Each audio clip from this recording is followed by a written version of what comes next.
Just a quick introduction to today's video. So last week I met up with Bex and Coxy and took them through the squat, the bench and the deadlift from a powerlifting standpoint. So I'd never met these two before. It was really lovely to meet them. Fantastic couple. And this is me teaching someone who I've never seen lift before for the very first time. So what I find might be a good takeaway for those watching is, number one, you might be able to just take away a few cues that I give, a few pointers that I give, a few explanations that I give.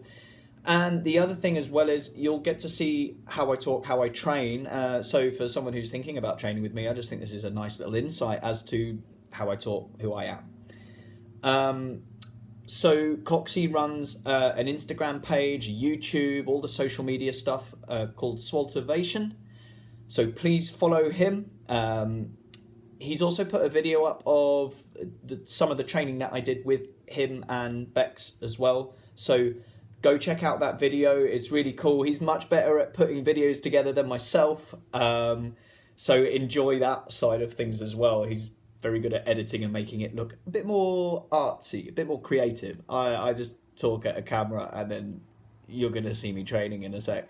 So enjoy. Please comment, please like, please subscribe. And if you've got any suggestions or requests, then just give me a shout. Thank you.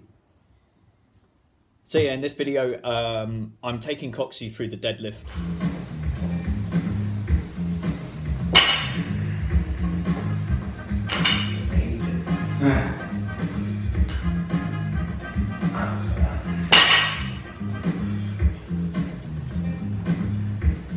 What I mean by that is, so it's coming up your shins quite well. I'll try and emulate what we did. And then as soon as it kind of gets past your knees, it then meets your hips. Yeah, I think that's where I'm searching for that contact. Yeah. And then it's like, bang, you're ready through. So yeah, I think this is just maybe a little rusty because you haven't deadlifted and you're so used to doing the cleans and the snatches. But yeah, a cue that I've liked recently is I want you to try and drag your shorts up with the bar. So it should kind of look like that. So it's that example, I think I used this yesterday, of the whole hold the weight out. Hold the weight out here, it's really difficult. Hold it in there, it's really easy. It's the same in the deadlift. There you go. Yeah. I think also, again, I think this is back to kind of your way you've been doing your cleans and your snatches. You are setting up a little low, I think. I think if you were to bring your hips up 3 or 4 inches even, you might find yourself in a bit more of an optimal position. And also, I think you will be helping out your hamstrings and your glutes to get a lot more involved rather than so quad based. So I'd probably go about there. Yeah. So that's where I don't think this is a bad thing. I think, again, you'll be strong there. But what I want you to try is hips a bit higher. So set up as you did, and then I'm going to get you to set your hips up higher. So hips up higher. There. Go. Good. And get out your thighs as well. Just go for 5 reps there. It's going to feel a bit odd, don't matter. So hips up higher. Reset. Take your time. All right. Hips up higher. There. Get it on your shins. Right. Yeah. So what I'm looking for is like armpits over bar. Good. Try and drag it up your thighs. I'm not fussed about you dragging out your shins necessarily. Yep, thighs. Yes, that's better. 2 more. Trying not to smash into my knees. Yeah, that's better. Good. Just up the thighs on this last one a bit more. That's it. Better. Good. So let's try that higher hip position. Drag it up the thighs.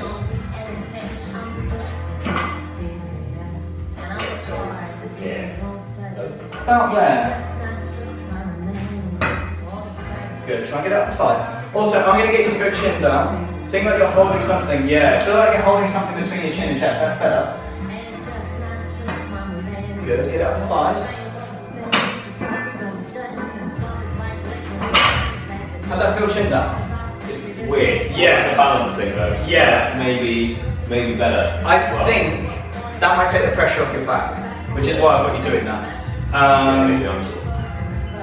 Yeah, it's kind of what I talked about in the squat yesterday. So what I find sometimes people, when they're squatting and they're looking up, they put all the pressure into their back. You might be doing that just from a deadlift point of view. So bringing it down can just take that pressure out. And I think that might be the case for yourself.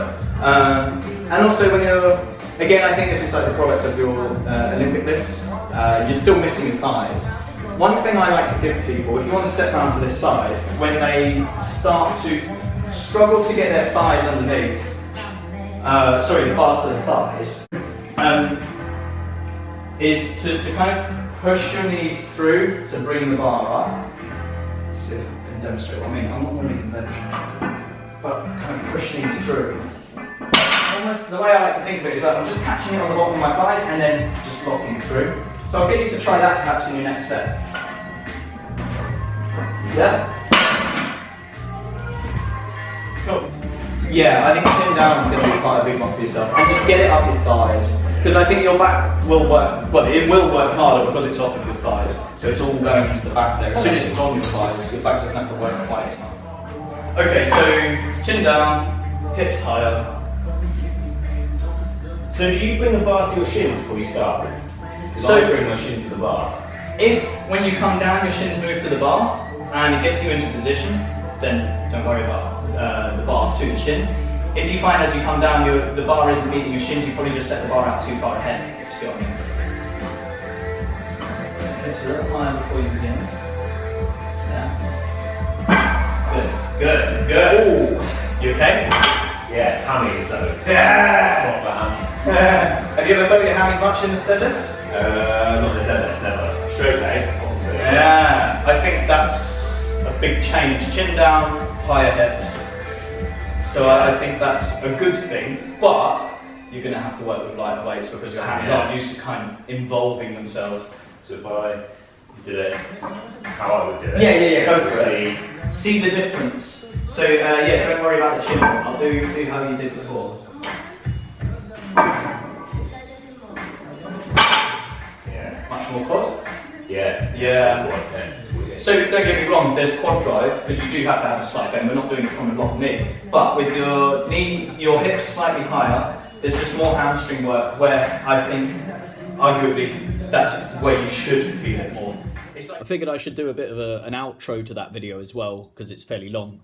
So obviously you can see I've moved Coxy into a higher hip position. He's a very quad dominant individual, so his quads love to get involved, his hamstrings don't necessarily get very involved, his glutes don't get very involved, and his back seems to take most of the tension when I kind of put him up into that higher hip position. But I just think that's simply because his glutes and hamstrings aren't really helping his back out. So off of all of that, I've put together just some assistance work that I think would have been very helpful for him. Things like hip lifts, good mornings, anything posterior based, and everything kind of coming away from quad based. So when I got him to go into a couch stretch, for example, it's very difficult to stretch out his quads, very difficult to stretch out his hip flexors. So I suspect his hip flexors alongside his quads are extremely tight. So with that higher hip position, his hamstrings are working harder. He's going to have to drop the weight down because he's just not used to that patterning. He's not used to those muscles working in the deadlift position. So the way I often explain this is thinking of you're making an investment. So for example, you put 500 quid aside and that's going into the bank. So you're 500 quid down. In the time that the interest accrues, you will eventually have more than £500 in the bank. And when you withdraw, let's say we get £1,000 now, you've doubled your investment. So it's the same in strength training. You're going to have to take a bit of a hit. You're going to have to reduce the weight that you use whilst you're learning. Once you've learned and you've practiced at those light weights and you start increasing the weight, eventually you should surpass the potential of that kind of suboptimal position versus your optimal position. I hope all of that has made sense. I think that's everything that I went through with him. So I explained how the weight should stay close. That example that I always give, holding a weight out in front and then holding the weight close in, it's just much easier. You're just creating unnecessary work for muscles when the idea of kind of powerlifting is to put more kilos on the bar. So you keep the weight in as close as possible to your center of mass because it's a barbell, it's going to get in the way of your shins, so your center of mass is a bit more kind of beneath you. So you get as close as you can to getting beneath you, which is on your shins, on your thighs. The tucked head position, I think he was kind of over tucking in that video, but it was way better than when he had his chin too far away, which in theory I think put a lot of tightness into his back. What I find is if someone really gets a lot of tightness in their back and it's overworking, chin down can often take the work off of the back and put it into other musculature, make it feel a bit more comfortable. Yeah, I think that was everything. I hope that summary has made sense. I rambled a bit. Yeah, I hope this has been of interest and you've been able to take away a few things. Thanks for watching.